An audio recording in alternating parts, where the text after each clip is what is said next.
Okay, we are back with another artist series interview, and today we have a wonderful woman of many talents. But today she is here as the writer and director of Hypocrite the Musical. Please help me welcome Miss Glennis Crosby. Hi, Miss Glennis. Hey, how are you? Good morning. Good. How are you? So happy to have you. Thank you. Okay, so I want you to take me back. So you do so many things. How did Ooh. you get your start in the creative arts? Creative arts came from God as a kid. So I've been in it all my life. And as you grow, you have to take care of your children and your home. So you kind of put those things on back burner. And right during COVID, when we had nothing to do, I just picked up my book and I saw where I wrote Hypocrite the Musical 6 years prior. And I said, and I wanted to laugh. I was tired of being sad. I was tired of being trapped in the house. So I started creating this idea that I would finish this play and I would actually produce it. And so I started off at a community theater and it was supposed to be a one night, one deal only. And now 8 shows later, we're still moving. We're Hypocrite the Musical. Wow, that's amazing. So tell me what inspired Hypocrite? What inspired it was I was in DC one day and it was a snowstorm. And I looked to the left, and it was this beautiful white cathedral that probably took over a city block and it stained glass windows. And through the snow, I could see light pouring through the stained glass windows, and I was mesmerized. But as I looked down at the base of the steps, there was a homeless tent shelter thing at the bottom where people were camped out, and the snow was freezing. And my mind said in that moment, wow, if we could just unlock those doors and let them into the heat and the warmth and the water, we really could change the homeless situation. That's what it was, just a thought. And then I was thinking about churches that I know are failing. And I was wondering who's going to save the churches now. And we never know who that can be. Can it be somebody we least expect? Can it be somebody that we walk past every day? So that's just started the creative thinking about this show. But I didn't want it to be, it's not a bump on the church at all. It's funny. It's a comedy. It talks about people in our church that we know, the lady with the peppermint, the deacon that hug you every day and call you sugar. It's funny. I laugh every time I'm in rehearsal. I laugh again and again and again. The music is off the chain. I wanted to hear music because I'm a choir girl, got a little voice, like I love voice. So I really wanted to inspire people. I wanted us to look at ourselves in different ways and watch how we treat people that don't look like us all the time, us church people. That's so important, watching how you treat people because you never know where your next blessing is coming from and you can miss it, just because of how someone looks or how they act or thinking, they Oh, can't be accepted in this place. did you must have read some of my script because that's a key phrase in the show. You never know where your blessing comes from. So it's important for us to treat each other with humanity. I don't care what you look like. I don't care who you are because some of us are just one paycheck away from being there. So it's important. I think it's important. Yes, very important, especially for the times we're living in now. So you Yes. mentioned you got some vocals on you. Music is very important. So kind of tell me, what can we expect to hear? What's the role of music in Hypocrite? Oh, music can make you cry. Music can remind you of good times, bad times. Music really is the balm for your soul. You can hear a song and be in a bad mood, and you can hear the song and it'll lift your spirits up. We have some of the most talented singers coming to Charlottesville, Virginia. Their voices are amazing. I'm not sure why God attached so many talented people to me, but I'm telling you, these singers are Broadway ready. They're going to sing songs that you've heard. We have some original music that you haven't heard. Imani Crosby is my daughter, and she's the assistant director. And all of the songs that you're going to hear that you've never heard before, she wrote. and produce all of those songs. And they're great. You're going to sing along, very catchy phrases. But most of it is inspirational music, music that you've heard coming from some of the most amazing. Wow, that's amazing. Some original music. Yeah. So, you've been all over the place. Why was it important to bring this musical to Charlottesville? Well, we have some ties in Charlottesville. We know your mayor, Mayor Juan Diego Wade, and we know you, Miss Virginia. Um, so this is my first time leaving Richmond. I didn't want to go so far that I couldn't put my feet on the ground and see how it moved. From what we understood, that these type of plays don't come to Charlottesville often. So we Mhm. wanted to go to the Paramount Theater and show this wonderful play that we're heading to Broadway. But we wanted to do it in Charlottesville because Charlottesville is like our cousin right down the street. So we want to try it out there, and see what touring is like. Because if we're to tour, I didn't want to start the tour so far away that I couldn't keep a handle on it. Charlottesville is a wonderful, diverse neighborhood. I've been there probably 20 times since I decided to come.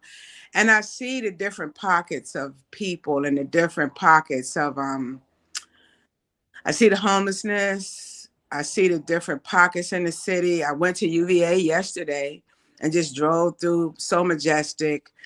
So we just wanted to come to a place like that and see how we landed. I think it's going to be great. And I think it's so important for just young kids that are interested in the arts to be able to see people doing things that look like them and to see that inspiration and to know that, they can dream big and this is a possibility for them.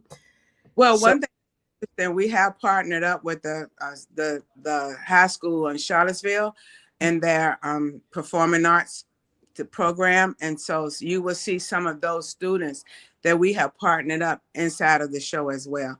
When we do go to different cities, one of my initiatives was to go into public schools to get kids to experience things because somebody did that for me when I was in high school. So I was on a stage at 17 with performers because people saw my gift and they included me in performances, and that's something I want to do and give back. that's important. Then they'll remember that you did that for them and then they'll pass it on. Oh, that'll be awesome. So, what's been the hardest thing about this process, moving from the script to the stage?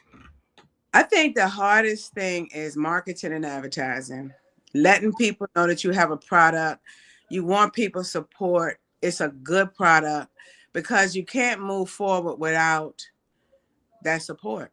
Because we spend a huge amount of money putting on productions. Productions are not cheap.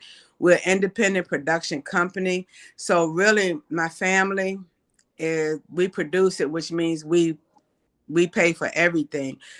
I do have two partners who come in and they help me with meetings.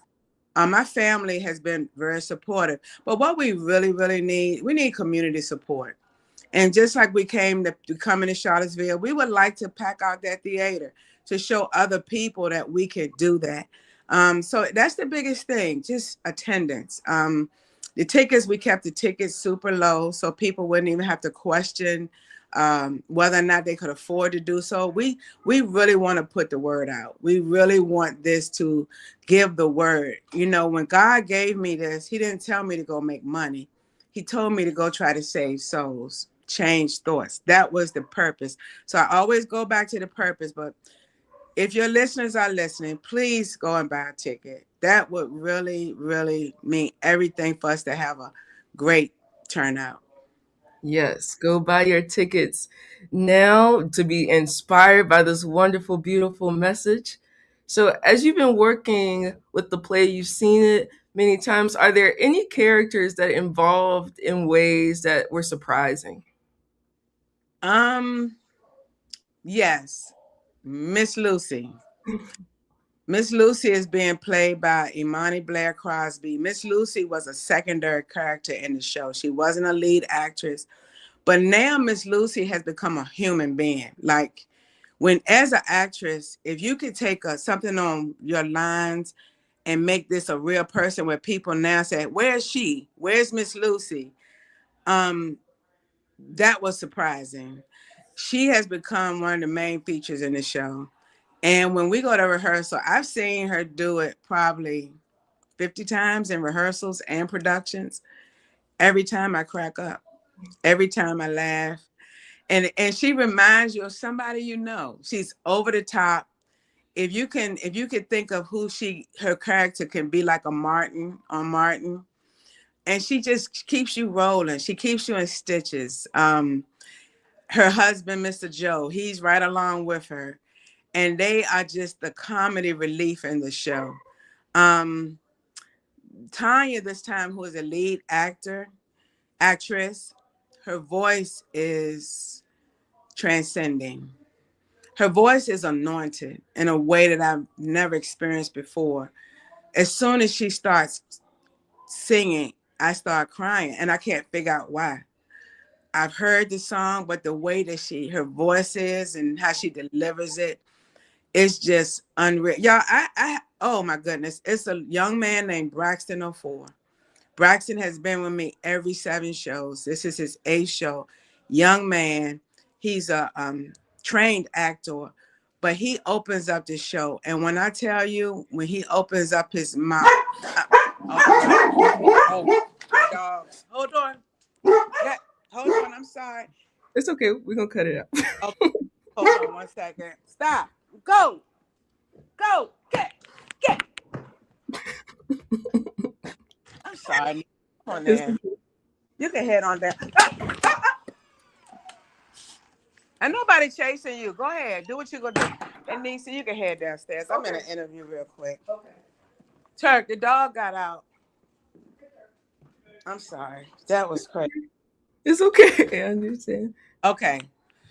So what was I saying? A Um, young man named Braxton. Braxton 04 is going to open up the show, and Braxton is next level. Um, his voice he needs to be, my job, one of my secondary ideas and job is to get this show to Broadway. I think I have the product to do it. Hold on 1 second. Oh, the Okay. dog got out. Anybody can go get him? Okay.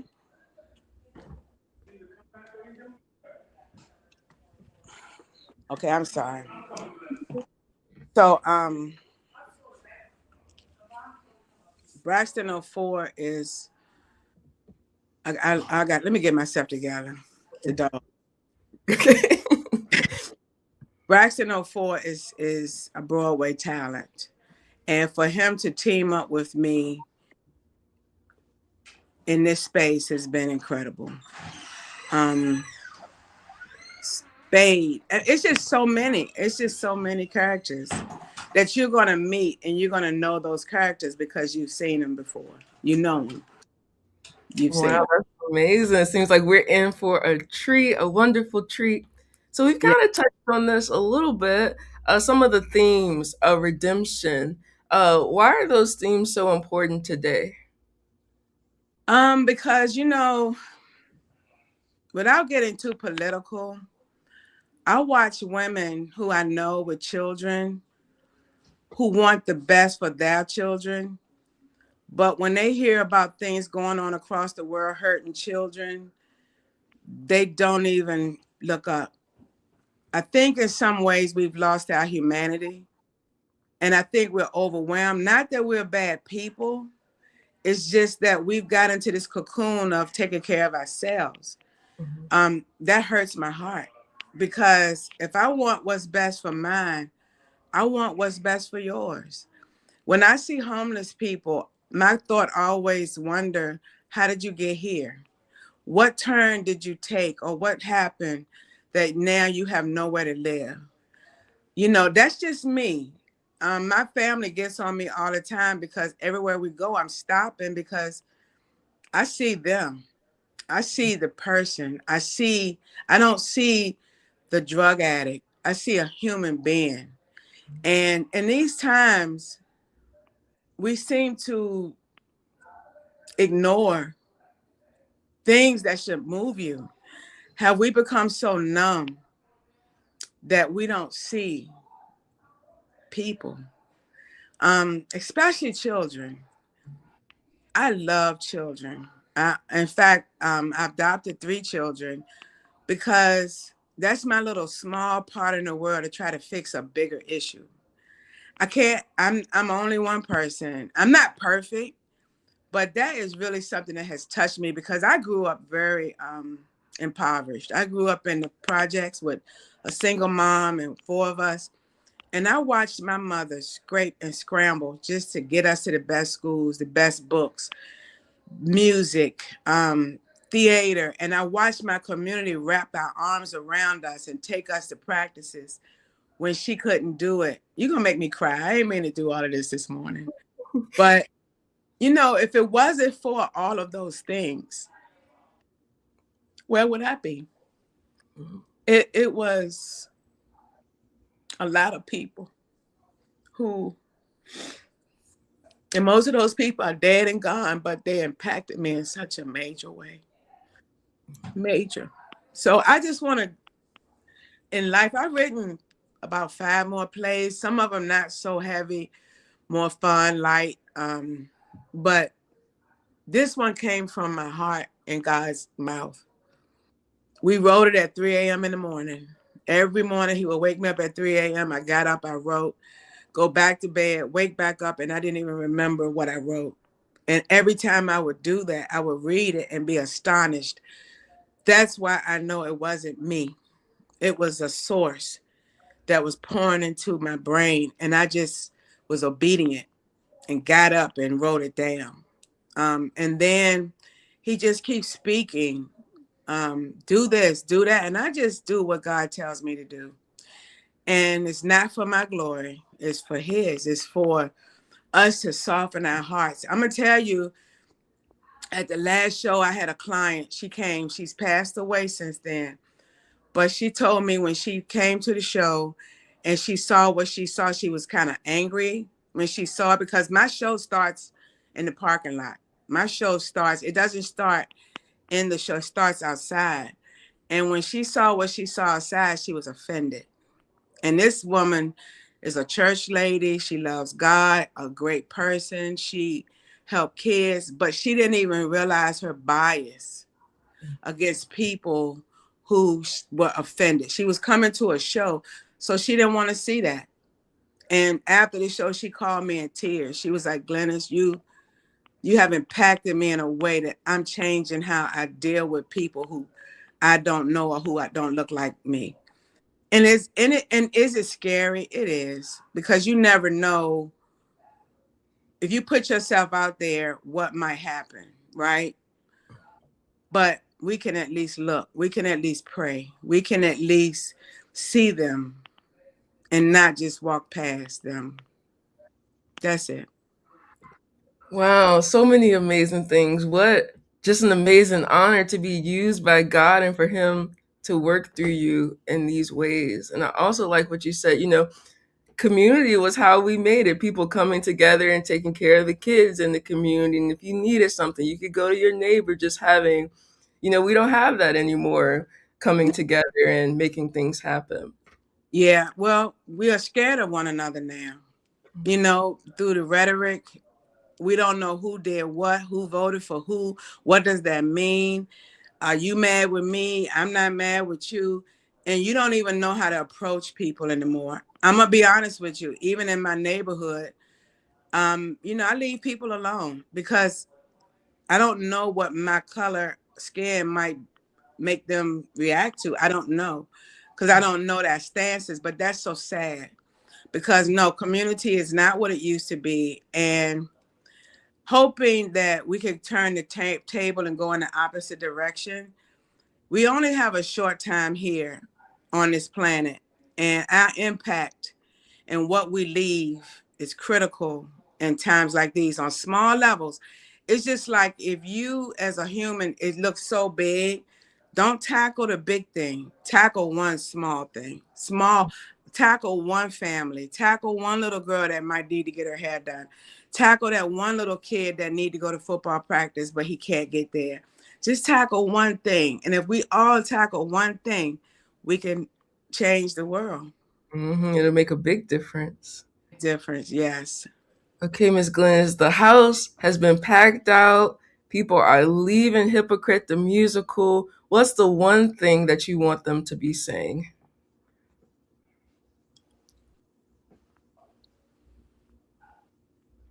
I don't know. There's so many. I just when the show is done, when the show, we're gonna give people opportunity to come up for prayer. In our show is angels. And they will be standing at the end of the stage. Those angels also are pastors. And you can ask for prayer at the end of the show, or you can ask to be saved at the end of the show. It's all about changing your heart condition, being better. If you don't have hope, find hope. If you are the characters that people don't look at. I did give some tickets, some free tickets away to some homeless people. I don't know if they're gonna come, but I met them in front of the Paramount, and I gave them some free tickets. If it's nothing else but to know that they are seen, God loves you more than you know, and you can get up, and you can be better. You can do better. Because we all need that, right? Every day I have to say that to myself. Today I can be better. Today I can do better. Do I always achieve it? Not some days. But that's the message. I want you to feel lighter in your heart towards your fellow man, because we are different. The last song is an original song written by Imani Blair Crosby, and it's called Impossible. What can we do in an impossible situation? Um, and that's pretty much it. That's a wonderful message to take away. So you've been mentioning Imani Blair Crosby. Tell our listeners a little bit about Imani Blair Crosby. Well, man, I had a little girl that came out the womb singing and dancing. And that's so important as well. Just like your mother, I know your mom. We grew up together. I know you as Miss Virginia. I watched you go to those pageants. I watched you go to school. I watched you travel the world. And I used to always wonder, what's in Carlia's gut? What's inside of her to make her push so hard? Imani is the same way. Like growing up, she would enter her own self in pageants. She would write music and make me take her to a studio and record it. And all I did with my daughter is whatever, all of my children, whatever you're interested in, I'm going to dive in 100% behind you. So right now, Imani is a main character in the show. I can't tell you who she is. You got to discover who she is in the show. She is a podcast director in her real life, like her making money. She's a Webby Award winner, which is the awards when you do podcasting. I think a two-time Webby winner. She's nominated again. She's a songwriter. She's a has her own album. We're doing her one woman show. She's just an incredible talent, and thank God that's my daughter, because in this technology age, she really helps me do this. Um, she holds about 10 different positions in my show, helping me with lighting, choreography, directing, main character, all of my um, stuff you see online. That's all her. What and my son, who coming from Atlanta, he's a mime. He's flying in, the best mime in the world.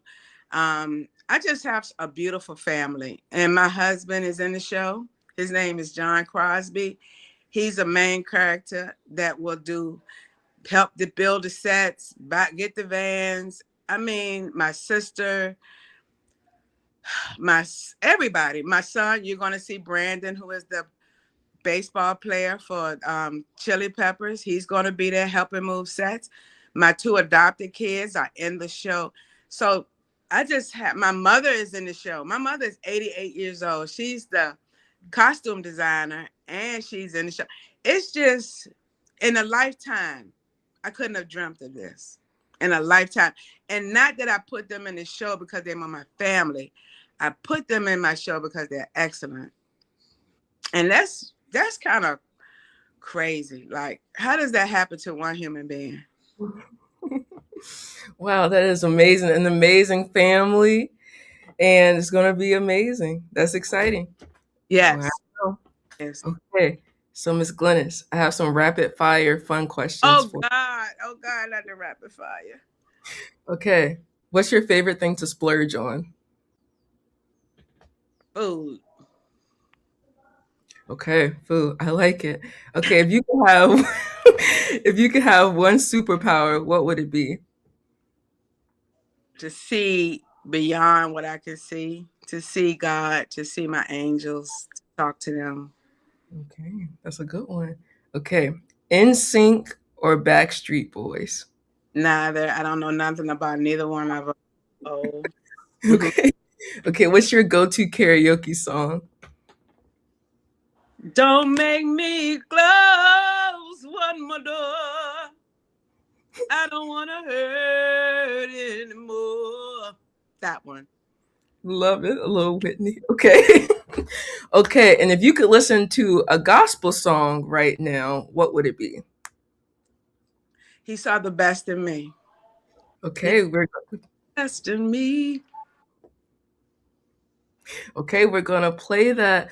Miss Glennis, we're coming to the end of our time together. But before we close, do you have anything that our listeners should know? Where can they get tickets? Where can they check out the musical? Guys, we are at the Paramount Theater April 10th at 7 o'clock p.m. in Charlottesville, Virginia. Don't miss it. It's going to be the talk of Charlottesville. You would want to know it. And we're going to breeze through that town, and we would like to see all of you there. That's right. Go get your tickets now. Thank you, Miss Glennis. Thank you, Khalil.